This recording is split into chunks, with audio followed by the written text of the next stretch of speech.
Hello friends, welcome back to my channel. So आज हम पढ़ने वाले हैं difference between partnership, company and LLP. So start करते हैं आज का टॉपिक। सबसे पहले हम बात करें कि इसमें कौन सा एक्ट फॉलो किया जाता है। कोई भी चीज़ एक्ट कब बनती है, जब उसको जो पार्लियामेंट में उस चीज़ का एक्ट जो है वो पास किया जाए तो वो एक्ट बनती है। जैसे कि कोई भी जैसे पार्टनरशिप की एक तरीके से नया कंसेप्ट आया तो उसमें क्या क्या रूल रेगुलेशन फॉलो किए जाएंगे, उस चीज़ से रिलेटेड जो है सारी चीज़ें हमारी डिस्कस की जाती हैं, राइट। एक तरीके से पार्टनरशिप जब हमारा आया तो ये एक्ट कब आया, 1932 में आया। मतलब इसको पार्लियामेंट में पास किया गया कि अगर कोई भी पार्टनरशिप करता है तो उसको ये वाले रूल रेगुलेशन को फॉलो करना पड़ेगा, तभी वो एक जो है लीगल पार्टनरशिप मानी जाएगी। तो ऐसे ही जो हमारा कंपनीज एक्ट आया 1956 में, और सबसे जो लेटेस्ट इनमें से वो कौन है, एलएलपी है, क्योंकि ये कब आया, 2008 में आया है। इनके अंदर जो भी रूल रेगुलेशन होंगे वो आपको फॉलो करने होंगे। इंडियन कंपनीज एक्ट 1956 आया, उसके बाद जो है इंडियन कंपनीज एक्ट 2013 आया है, उसके बाद 2014 में भी इसमें कुछ ना कुछ अमेंडमेंट की गई है। इसके बाद जो हमारा सेकंड पॉइंट है रजिस्ट्रेशन का, कि आप अगर पार्टनरशिप करते हो तो रजिस्ट्रेशन करवाना कंपलसरी है कि नहीं है। तो अगर हम बात करें पार्टनरशिप की तो ये ऑप्शनल होता है, आप करवा भी सकते हो, नहीं भी करवा सकते, it's all up to you. But company के केस में रजिस्टर करवाना जो है वो कंपलसरी होता है। उसके बिना जो है आप अपनी कंपनी को इनकॉर्पोरेट नहीं कर सकते, अपनी कंपनी को नहीं चला सकते। एलएलपी के केस में भी जो है ये मस्ट है कि जो भी एलएलपी का रजिस्ट्रार होगा वहाँ पे जाके पहले आप कंपनी को रजिस्टर करवाओगे, उसके बाद अपना जो है काम स्टार्ट करोगे। कंपनी में भी जो कंपनी का रजिस्ट्रार होगा पहले आप जो है अपनी कंपनी को रजिस्टर कराओगे, राइट, और उसके बाद ही जो आप अपनी कंपनी स्टार्ट कर सकते हो। इसके बाद बात करें अगर क्रिएशन की, तो ये किस तरीके से क्रिएट की जाती है। जो पार्टनरशिप है वो थ्रू कॉन्ट्रैक्ट, की जो पार्टनर्स होते हैं वो आपस में एक दूसरे के साथ कॉन्ट्रैक्ट करते हैं, पार्टनरशिप डीड बनाते हैं। ओरल भी हो सकती है, रिटन भी हो सकती है कि भी हाँ हम जो है एक साथ बिजनेस करेंगे और ये हमारी प्रॉफिट शेयरिंग रेशियो होगी, ये हम जो है अपना इंटरेस्ट ऑन कैपिटल इतना लगेगा, इंटरेस्ट ऑन ड्रॉइंग इतना चार्ज होगा। इस तरीके से वो आपस में जो भी उनको डील करनी होती है वो डील करते हैं और अपनी पार्टनरशिप स्टार्ट कर देते हैं। बट अगर हम बात करें कंपनी की और एलएलपी की, तो ये जो है लॉ के द्वारा क्रिएट की जाती है, लॉ के द्वारा बनाई जाती है प्रॉपर। इसमें जो है एक तरीके से कंपनी और एलएलपी ये क्या है, एक तरीके से इनकी सेपरेट लीगल एंटिटी है, मतलब अलग से पहचान है।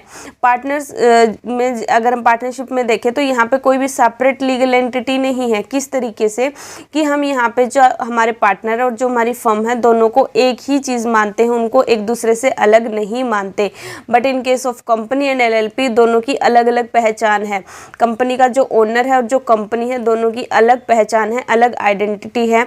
अगर कोई भी काम अगर ओनर करता है तो उसके लिए हम कंपनी को नहीं बोलेंगे कि कंपनी रिस्पॉन्सिबल है, उसमें उस ओनर को ही पकड़ेंगे, ठीक है।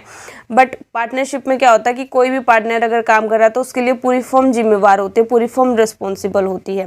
परपेचुअल सक्सेशन में आप क्या लिखते हो कि अगर आपकी पार्टनरशिप में कोई भी आ रहा है जा रहा है, ठीक है, उस चीज़ से फ़र्क पड़ेगा ना। आप दो ही पार्टनर थे, एक जो है फर्म को छोड़ के चला गया तो पार्टनरशिप ख़त्म हो जाएगी, किसी की डेथ हो जाती है, कुछ भी हो जाता है तो वहाँ पे पार्टनरशिप ख़त्म हो जाती है। बट कंपनी के केस में कोई भी फ़र्क नहीं पड़ता, कोई आ रहा है कोई जा रहा है, कोई भी दिक्कत नहीं है, हमारी जो कंपनी है वो कंटिन्यू चलती रहती है।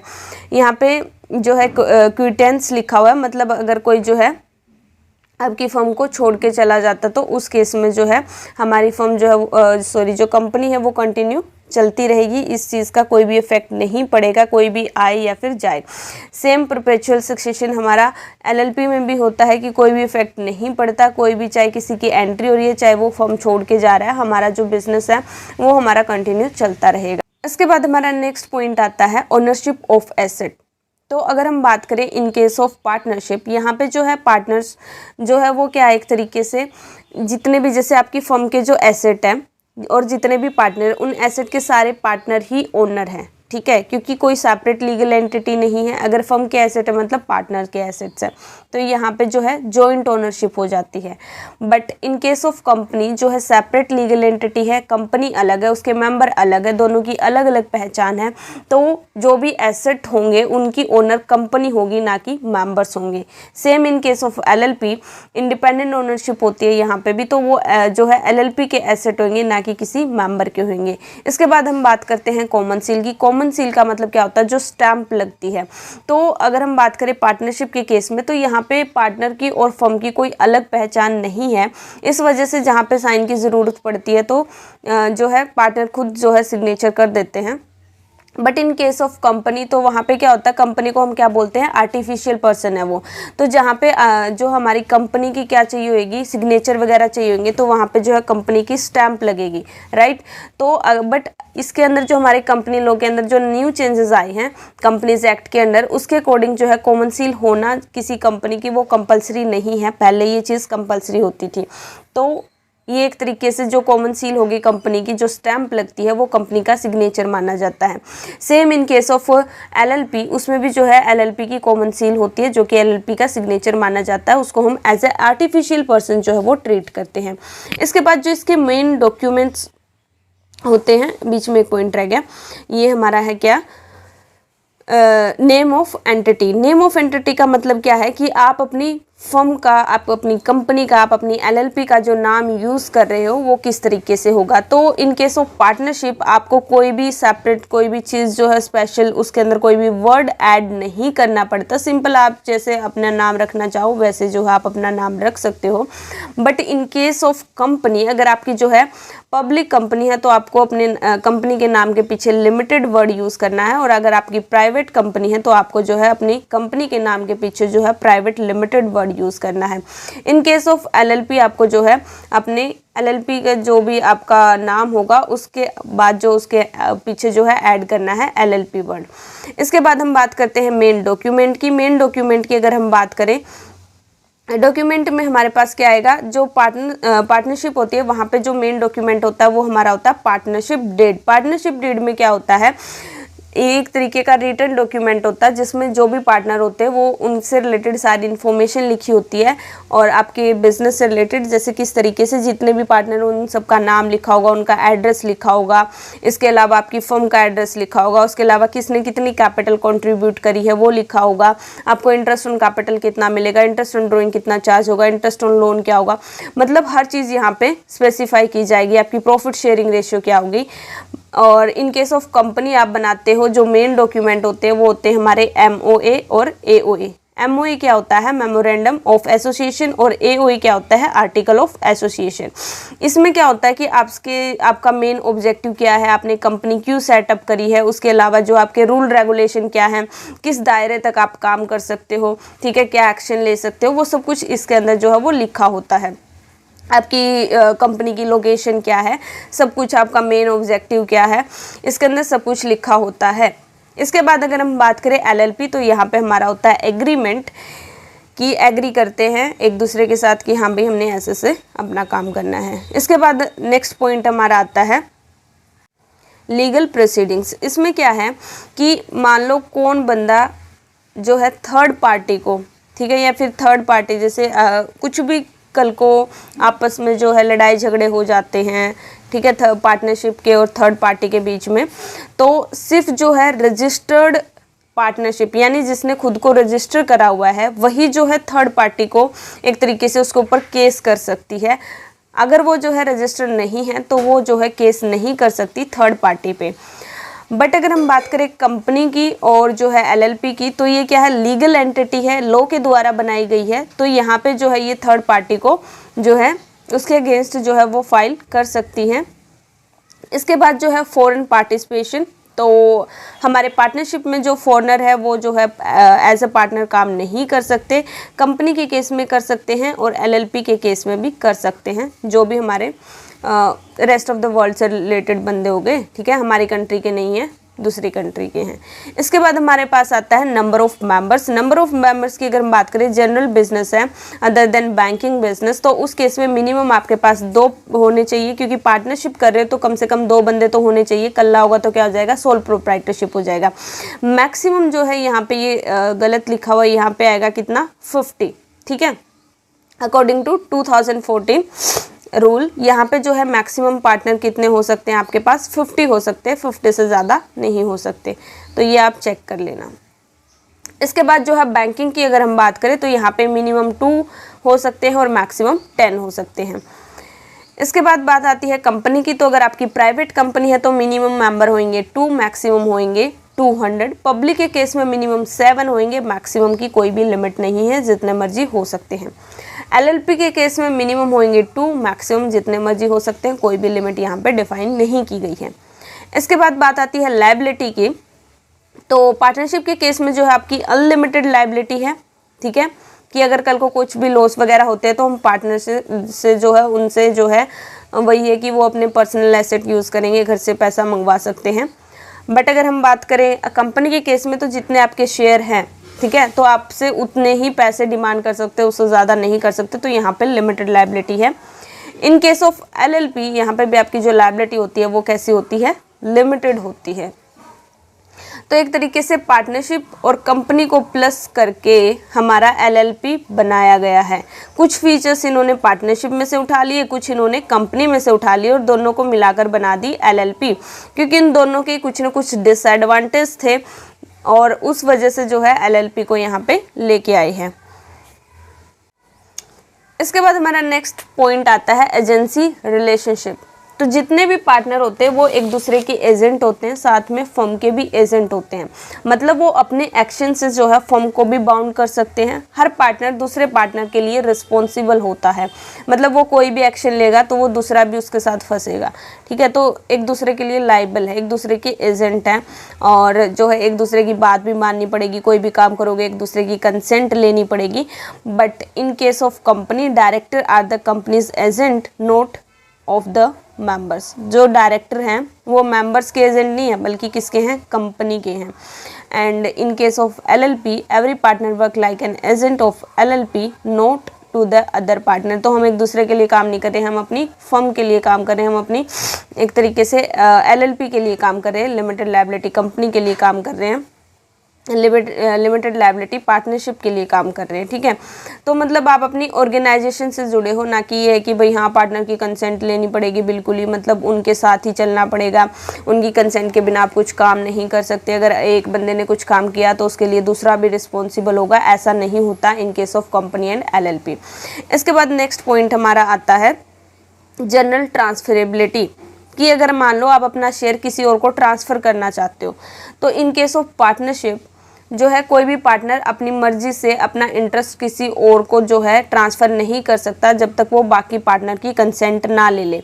अब मान लो हमने पार्टनरशिप करी हुई थी, मैं चाहती हूँ कि मेरा जो शेयर था मैं अपनी बहन को या अपनी फ्रेंड को जो ट्रांसफ़र कर दूँ, तो मैं ऐसे अपनी मर्जी से ट्रांसफ़र नहीं कर सकती। पहले जितने भी पार्टनर होंगे मैंने सबकी कंसेंट लेनी पड़ेगी, उनको इन्फॉर्म करना पड़ेगा। जब वो हाँ करेंगे उसके बाद ही मैं ऐसा डिसीज़न ले सकती हूँ। बट अगर हम बात करें कंपनी के केस में, तो अगर आपकी पब्लिक कंपनी है तो उसके ऊपर कोई भी रिस्ट्रिक्शन नहीं होती, आप जो अपने शेयर्स ट्रांसफ़र कर सकते हो। मान लो कोई पब्लिक कंपनी में मैंने इन्वेस्ट करा हुआ है, वहाँ की मैं शेयर होल्डर हूँ, अब मैं जो है अपने शेयर्स आपको ट्रांसफ़र करना चाहती हूँ कि मेरी जगह अब आप शेयर होल्डर बन जाओ वहाँ पे, तो मैं इजीली अपने शेयर्स आपको ट्रांसफ़र कर दूँगी, उसके ऊपर कोई भी रिस्ट्रिक्शन नहीं है। इसके बाद नेक्स्ट है हमारा एलएलपी। एलएलपी के केस में हमारा हम अपने इंटरेस्ट को जो है वो इसमें भी इजीली ट्रांसफ़र कर सकते हैं, कोई भी रिस्ट्रिक्शन नहीं है। नेक्स्ट हमारा पॉइंट आता है transferability in case of death. अब वो तो जनरल केस में हमने बोला था कि अगर हम ट्रांसफ़र करना चाहते हैं, यहाँ पे अगर पार्टनर की डेथ हो जाती है फिर उस केस में क्या होगा। अगर हम बात करें पार्टनरशिप की, यहाँ पे जो भी उसका मतलब लीगल रिप्रेजेंटेटिव होगा उसको उसकी कैपिटल अमाउंट दे दी जाएगी, जितने भी उसके प्रॉफिट मिलने थे वो सब कुछ उसको दे दिया जाएगा, जितना भी उसका शेयर था। बट उसको हम ये नहीं है कि अब हम उसको अपनी फर्म में एज अ पार्टनर ले लेंगे, ठीक है। तो उसको सिर्फ उसका शेयर वगैरह मिल जाएगा, जो भी उसका लीगल रिप्रेजेंटेटिव होगा, बट उसको हम एज अ पार्टनर अपनी पार्टनरशिप में नहीं लेके आएंगे। अगर वो हाँ सब कंसेंट कर रहे हैं एंड उसने ऑफर करा, वो अलग चीज़ है, बट ऐसा नहीं होता कि वो अपने आप ही उस चीज़ का मेंबर बन जाएगा। But in case of company, अगर किसी भी मेंबर की डेथ हो जाती है तो जो भी उसके शेयर है वो उसके लीगल रिप्रेजेंटेटिव को ट्रांसफ़र कर दिए जाएंगे, वो उसका ओनर बन जाएगा। अगर हम बात करें एलएलपी के केस में, तो इसमें भी क्या होता है हमारा कि जो भी उसका लीगल रिप्रेजेंटेटिव होगा वो उसका मेंबर नहीं बनेगा, सिंपल उसको भी जो है पेमेंट्स वगैरह कर दी जाएंगी जो भी उसकी बन रही होगी। इसके बाद हमारा नेक्स्ट पॉइंट आता है डायरेक्टर आइडेंटिटी नंबर डिन। तो इसमें क्या होता है कि जैसे अगर आप कंपनी में काम कर रहे हो तो जो भी डायरेक्टर है उनको पहले जो है DIN लेना पड़ेगा, ठीक है, वो ज़रूरी होता है, उसके बाद ही आप जो है एज ए डायरेक्टर काम कर सकते हो। तो अगर हम बात करें पार्टनरशिप में तो डायरेक्टर होते नहीं, तो यहाँ पे तो कोई ज़रूरत ही नहीं है हमें। But in case of company आपको जो है ये लेना पड़ता है, और जो है सेम हमारा जो है LLP के अंदर भी आपको जो है DIN लेना पड़ेगा। इसके बाद जो है हमारा डिजिटल सिग्नेचर, तो हमारा पार्टनरशिप में कोई भी डिजिटल सिग्नेचर की रिक्वायरमेंट नहीं होती। बट अगर हम बात करें जैसे कंपनी में, LLP में, इन सब में क्या होता है कि आपको जैसे ऑनलाइन फॉर्म वगैरह फिल करने पड़ते, तो जो आप ऑनलाइन सिग्नेचर करते हो उनकी ज़रूरत पड़ती है, उन्हीं को हम बोलते हैं डिजिटल सिग्नेचर। कि आप कोई भी फॉर्म वगैरह फिल कर रहे हो ऑनलाइन, तो वहाँ पर आपको सिग्नेचर की रिक्वायरमेंट होगी, तो आपके डिजिटल सिग्नेचर होने ही चाहिए। तो चाहे वो एक ही डायरेक्टर के हो, एक ही मेंबर के हो, बट एटलीस्ट एक तो ऐसा पर्सन होना चाहिए जिसके डिजिटल सिग्नेचर हो, जब भी ज़रूरत पड़े तो हम उसको यूज़ कर सकें। तो वो हमें चाहिए, कंपनी के केस में चाहिए और LLP के केस में चाहिए। पार्टनरशिप के केस में हमें उस चीज़ की नीड नहीं होती। नेक्स्ट पॉइंट हमारा आता है सीएशन ऑफ पार्टनरशिप और मेंबरशिप। इसका मतलब क्या होता है कि उस चीज़ को ख़त्म कर देना, अपने पार्टनरशिप को ख़त्म कर दिया, आप अपने मेंबरशिप को ख़त्म कर रहे हो।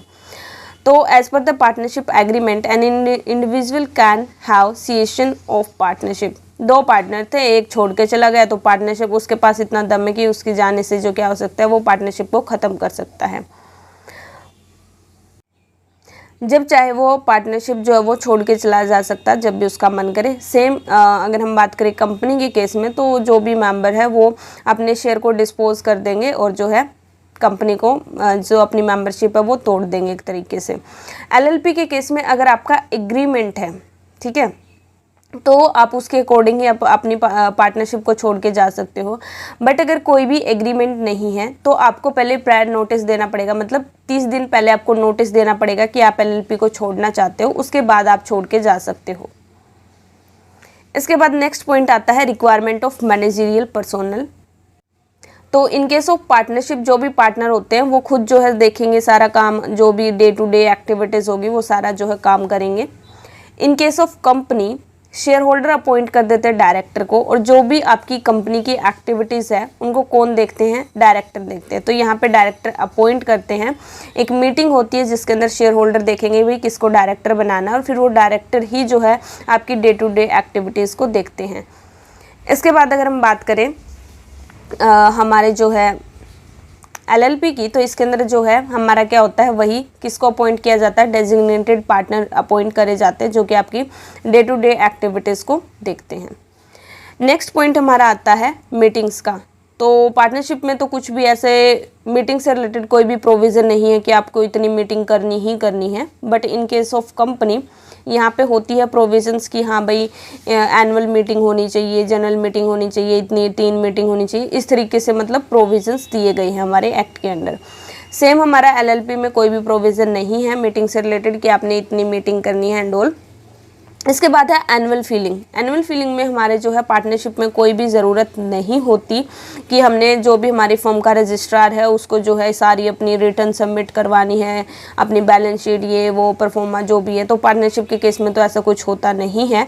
But in case of company, तो यहाँ पे जो भी हमारा कंपनी का रजिस्ट्रार होगा उसको जो भी हमारी एनुअल फाइनेंशियल स्टेटमेंट होगी, जैसे साल के एंड में हम बनाते हैं प्रॉफिट एंड लॉस अकाउंट बनाते हैं, बैलेंस शीट बनाते हैं, तो वो सारी जो है हमें सबमिट करवानी होती है जो भी हमारा कंपनी का रजिस्ट्रार है उसको। इन केस ऑफ LLP, जो भी LLP का रजिस्ट्रार होगा उसको जो हमने अपनी सारी एनुअल स्टेटमेंट जो भी हमारे अकाउंट्स वगैरह होंगे सब कुछ जो हमने उसको जो है एनुअल फीलिंग करनी होती है। इसके बाद मर्जर की बात करें तो पार्टनरशिप के फॉर्म में ऐसा नहीं होता कि एक फॉर्म है वो दूसरी फॉर्म के साथ क्या होगी, मर्ज होगी। मर्ज का मतलब क्या होता है, जैसे A और B अलग अलग है, अब ये दोनों एक साथ मिलकर बिजनेस करेंगे तो मतलब अब ये क्या होगे, मर्ज होगे। ठीक है, तो इन केस ऑफ कंपनी 2 कंपनी आपस में मर्ज हो सकती हैं। LLP भी एक LLP दूसरी LLP के साथ मर्ज हो सकती है। इसके अलावा ये थे आपके 24 पॉइंट, यहाँ पे 23 पॉइंट्स और यहाँ पे हो गए हैं। जो नेक्स्ट पॉइंट आप इसके अंदर क्या लिखोगे, जो पर्सन्स इसके अंदर काम कर रहे हैं ना उनको हम क्या बोलते हैं, ये पॉइंट आप इसके अंदर ऐड कर लेना। अगर है पार्टनरशिप के केस में तो जो भी पर्सन उसके अंदर काम करते हैं उसको हम क्या बोलते हैं, पार्टनर्स। कंपनी के अंदर जो पर्सन काम करते हैं उनको हम क्या बोलते हैं, मेंबर बोलते हैं, right. In case of LLP जो हमारे पास, वैसे तो जो भी मेंबर इसके अंदर काम करते हैं उनको हम क्या बोलते हैं, पार्टनर ही बोलते हैं, बट इसके अंदर एक पॉइंट आता है डेजिग्नेटेड पार्टनर का। जो भी डेजिग्नेटेड पार्टनर होते हैं, जो भी हमारी एलएलपी होती है उसमें एटलीस्ट मिनिमम 2 तो डेजिग्नेटेड पार्टनर होने ही चाहिए, और जिसमें से उन दोनों में से एक तो ऐसा होना चाहिए जो कि इंडिया का रेजिडेंट हो, राइट। तो एक डेजिग्नेटेड पार्टनर ऐसा ज़रूर होना चाहिए जो इंडिया का हो, और मिनिमम कितने जो है पार्टनर होंगे, डेजिग्नेटेड पार्टनर कितने होंगे, 2 होंगे, right. In case of LLP जो डेजिग्नेटेड पार्टनर होते हैं ना, वो जितने भी एक्ट होते हैं, जितने भी मैटर, जितने भी हमारी एलएलपी से रिलेटेड जितनी भी चीज़ें होती है, उन सारी चीज़ों के लिए रिस्पॉन्सिबल होते हैं, यानी वो मेन हेड माने जाते हैं। जितने भी डॉक्यूमेंट्स होंगे सब कुछ उन्हीं को देखना है, एलएलपी एग्रीमेंट के अकॉर्डिंग वही सारा चीज़ जो है इनकॉर्पोरेट करेंगे। जितनी भी चीज़ें होंगी, अगर कोई भी पेनल्टी वगैरह इम्पोज की जाती है तो उस चीज़ में भी जो डेजिग्नेटेड पार्टनर है वही जो है लाइबल होंगे। तो ये सारी चीज़ होती है इससे हो।